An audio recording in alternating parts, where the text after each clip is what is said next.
दोस्तों नमस्कार।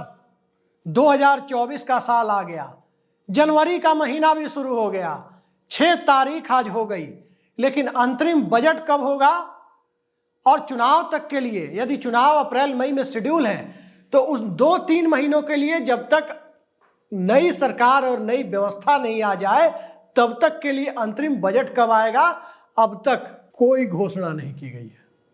आप सोच सकते हैं पिछली बार यानी 2019 में जब अंतरिम बजट आया था, जिसे आम बोलचाल की भाषा में लेखानुदान कहते हैं, 31 जनवरी से लेकर 13 फरवरी 2019 के बीच अंतरिम बजट होगा, अंतरिम बजट सत्र होगा।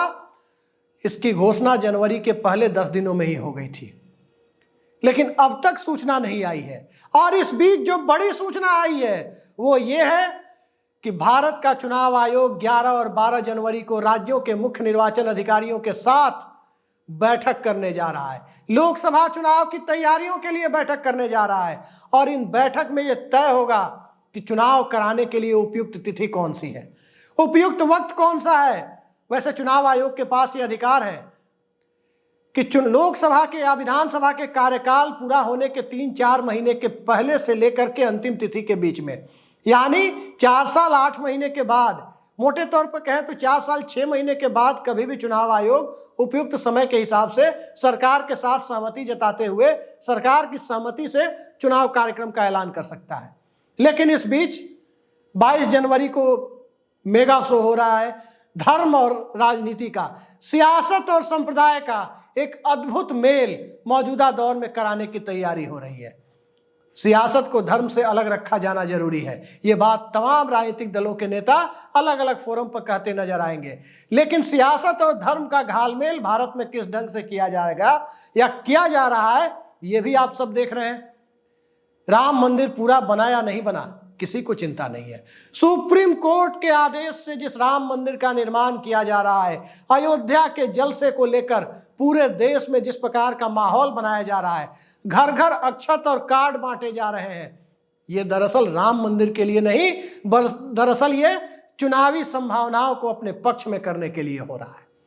तो 22 जनवरी को अयोध्या से जो मेगा शो होगा, क्या इसके लिए 22 मई तक यानी 4 महीने तक इस देश में मोमेंटम बना के रखना किसी भी सरकार के लिए इतना आसान होगा क्या? निश्चित तौर पर नहीं होगा। इसलिए भी नहीं होगा क्योंकि सियासत अपनी गति से चलती है। आज के दौर में, व्हाट्सएप यूनिवर्सिटी के दौर में, सोशल मीडिया के दौर में, टेस्ट मैच वाला क्रिकेट का फॉर्मेट पहले वनडे मैच में आया और अब T20 फॉर्मेट में आकर के जब रुक गया है, उस दौर में 4 महीने बाद, 120 दिनों बाद तक लोगों को राम जन्मभूमि के, राम मंदिर के मुद्दे पर लोगों को यूनाइट रख पाना, चुनावी तौर पर लोगों को 4 महीने तक उसी मोड में रख पाना, भारतीय जनता पार्टी के लिए एक बेहद दुष्कर कार्य है। और इस दौर में अंतरिम बजट सेशन नहीं होगा तो 1 अप्रैल के बाद का खर्चा कैसे चलेगा, ये सवाल सबके सामने है। सभी जानते हैं कि जब चुनावी साल होता है तो चुनावी साल में जब चुनाव सेकेंड हाफ में हो, यानी वित्तीय वर्ष जो 1 अप्रैल से लेकर 31 मार्च तक होता है, उसके सेकेंड हाफ में चुनाव हो, यानी 30 सितंबर के बाद चुनाव हो, तब तो पूरे साल का बजट पास कराया जाता है।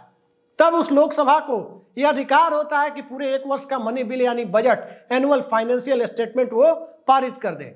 लेकिन जब चुनाव फर्स्ट हाफ में, यूं कहें कि फर्स्ट क्वार्टर में होने जा रहे हैं, पहली तिमाही में शेड्यूल्ड है, तो उस परिस्थिति में पूरे साल का बजट यानी आने वाली सरकार की प्राथमिकताओं को, वित्तीय प्राथमिकताओं को पुरानी लोकसभा तय नहीं कर सकती है। यह भारत के संविधान की मूल भावना कहती है और इसी वजह से चुनावी साल में इंटरिम बजट आता है।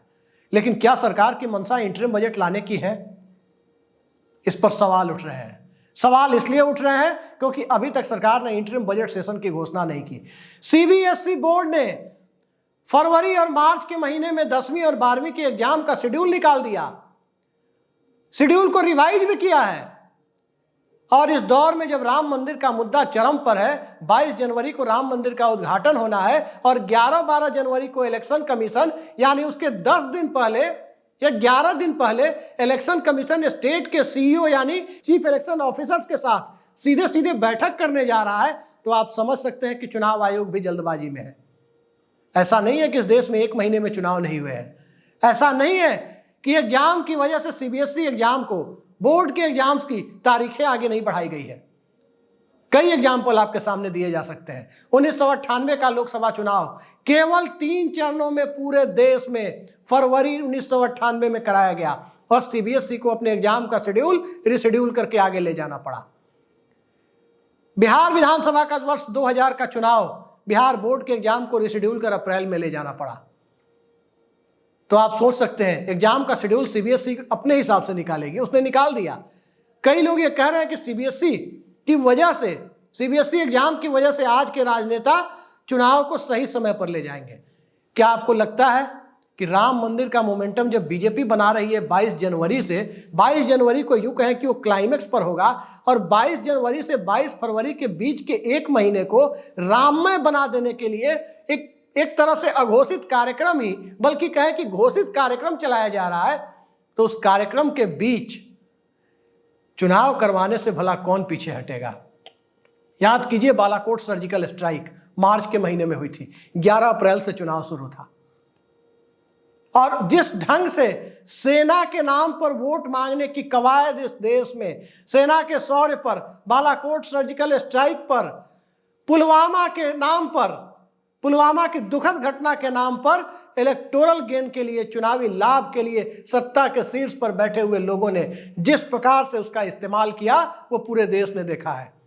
तो जो पुलवामा का इस्तेमाल कर सकते हैं, जो बालाकोट का चुनावी इस्तेमाल कर सकते हैं, वो भला राम मंदिर के चुनावी इस्तेमाल के लोभ से बच जाएंगे,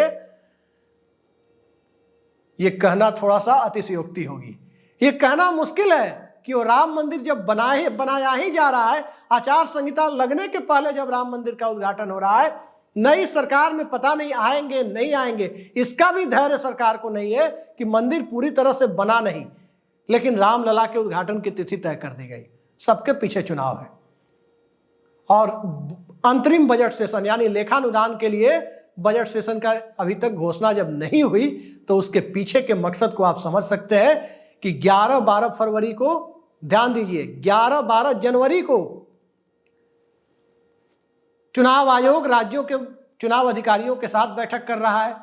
उसके 10 दिन बाद राम मंदिर का उद्घाटन हो रहा है 22 जनवरी को, तो 23 जनवरी और 24 जनवरी को भी तो कुछ हो सकता है। चुनाव आयोग उस दिन पूरे चुनाव कार्यक्रम का ऐलान कर दे तो किसी को आश्चर्य नहीं होना चाहिए, किसी को आश्चर्य नहीं होना चाहिए, क्योंकि अंतरिम बजट सेशन उसी स्थिति में नहीं होगा जो संवैधानिक बाध्यता है, जो कानूनी बाध्यता है। अंतरिम बजट सेशन उसी स्थिति में नहीं हो सकता है जब 31 मार्च के पहले लोकसभा चुनाव की प्रक्रिया संपन्न हो जाए और नई सरकार शपथ ले ले। अटल बिहारी वाजपेयी की सरकार 1998 में 19 मार्च के दिन शपथ ली थी। 28 मार्च को यशवंत सिन्हा ने बजट पेश किया था, यानी 1 अप्रैल के पहले बजट पेश करके और बजट के साथ जो हर साल 2 महीने का वोट ऑन अकाउंट आता है उसे पारित करवा लिया था और फिर अप्रैल मई में बजट की बहस हुई थी। आज की तारीख में अंतरिम बजट सेशन को लेकर सरकार की तरफ से कोई हड़बड़ी नहीं है। जिस प्रकार से इलेक्शन कमीशन वाला बिल आनन फानन में शीतकालीन सत्र में, विंटर सेशन में पारित कराया गया, जिस प्रकार से महिला आरक्षण वाला बिल जो दशक भर बाद लागू होने की बात कही जा रही है, उसे स्पेशल सेशन, विशेष सत्र बुलाकर पारित कराया गया।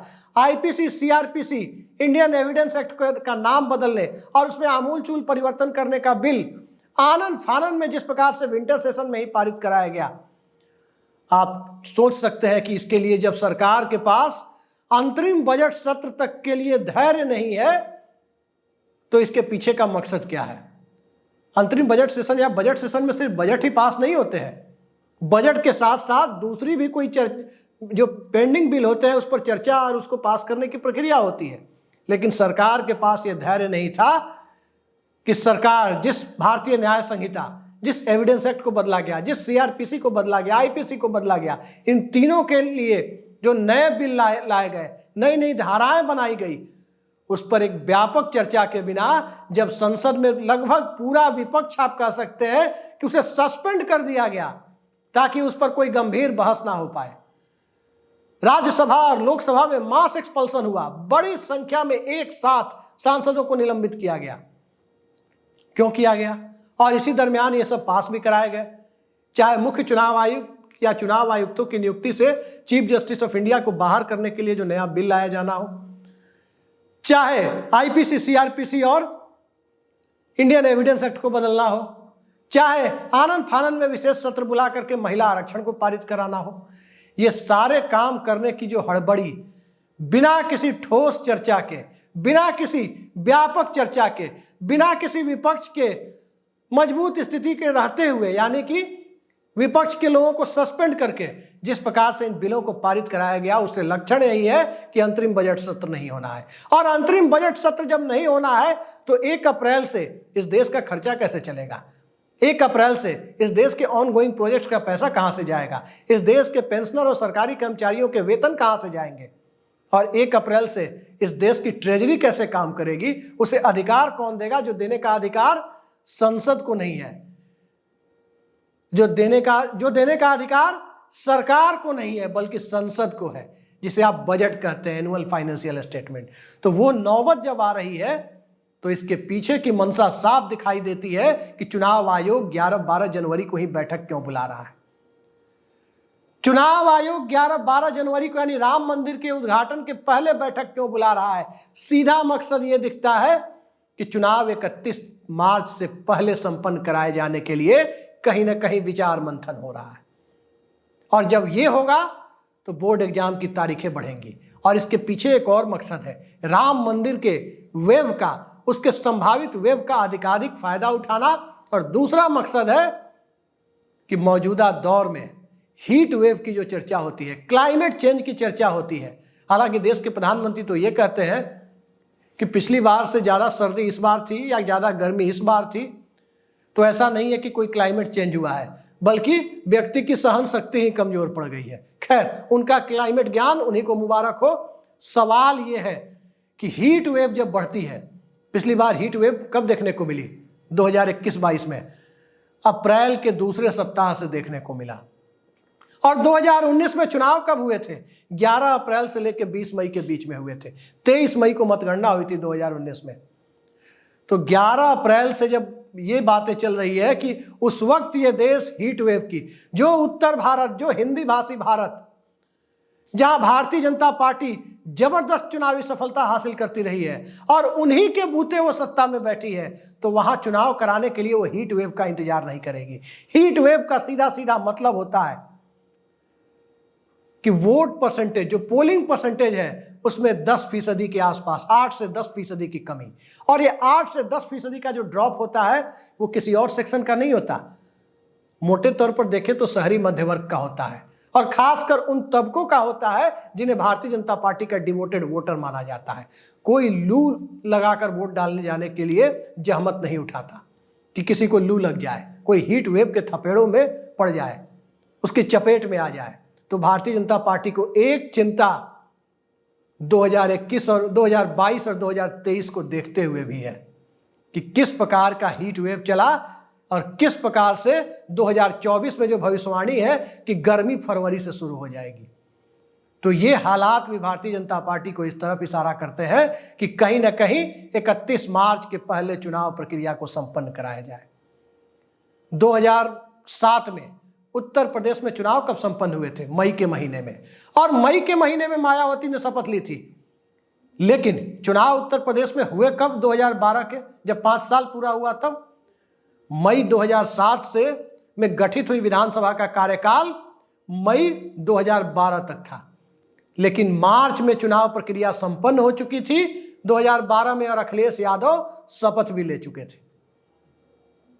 तो आप सोच सकते हैं कि चुनाव आयोग के पास जो अधिकार है कि कार्यकाल खत्म होने के 3 महीने पहले वो चुनाव करा सकता है, 2 महीने पहले वो चुनाव करा सकता है, तो वो अधिकार तब भी थे और अब भी है। उसके लिए लोकसभा भंग करने की जरूरत नहीं है। तो ये सारी परिस्थितियां जो बता रही हैं कि 22 तारीख को राममय बनाने की कोशिश, नंबर 1 22 जनवरी को राम मंदिर का उद्घाटन, नंबर 2 11-12 जनवरी को चुनाव आयोग के द्वारा राज्य के मुख्य निर्वाचन अधिकारियों की बैठक, और नंबर 3 अब तक अंतरिम बजट के लिए, अंतरिम बजट सत्र के लिए तारीखों की घोषणा ना होना। अब तक ये नहीं बताया जाना कि अंतरिम बजट सेशन होगा कब से। ये सारे सवाल इस तरफ इशारा करते हैं, जिससे साफ जाहिर होता है कि सरकार कहीं ना कहीं पूरी तरह से निर्णय ले चुकी है ऐसा नहीं कह सकते, लेकिन विचार मंथन के दौर में जरूर है कि 31 मार्च के पहले राममय माहौल के बीच चुनाव कराना कितना फायदेमंद होगा, और 31 मार्च के बाद यानी पिछली बार की तरह 11 अप्रैल से 23 मई के बीच चुनाव कराना कितना फायदेमंद होगा। इन दोनों के बीच जो जद्दोजहद है, इसी जद्दोजहद के बीच सियासत भी पटरी पर दौड़ती हुई और पटरी से उतरती हुई दिख रही है। अब सियासत कितनी पटरी पर दौड़ेगी, कितनी पटरी से उतरेगी, इन सब के बीच, इन सारी परिस्थितियों को देखते हुए सियासत की गाड़ी हमेशा की तरह सरपट रफ्तार से तो नहीं चलेगी, क्योंकि सियासत यानी राजनीति सरपट रफ्तार से नहीं चलती है, बल्कि उसकी रफ्तार जो हम और आप देखते हैं उससे कई बार कहीं ज़्यादा तेज और कहीं ज़्यादा धीमी भी होती है।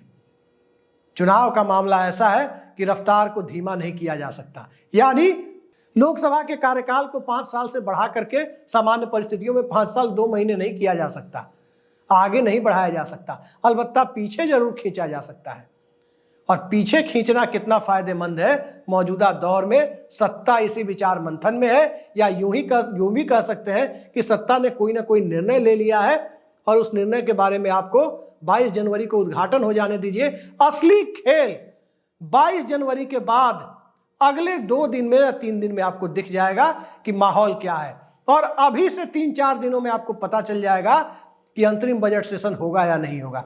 यदि अंतरिम बजट सेशन होगा, यदि अंतरिम बजट सेशन की घोषणा हो जाती है 2-4 दिनों में, अगली कैबिनेट बैठक तक यदि हो जाती है, तो तय मानिए कि चुनाव अप्रैल मई में ही होंगे, चाहे जितनी गर्मी पड़े। बीजेपी को वोटों के नुकसान की चिंता शायद वो छोड़ दे, तय समय पर कराए। लेकिन यदि बजट सेशन की घोषणा नहीं हुई तो तय मानिए कि चुनाव 31 मार्च के पहले होंगे, और 31 मार्च के पहले नई सरकार इस देश में शपथ ले चुकी होगी। फिलहाल के लिए इतना ही। नमस्कार।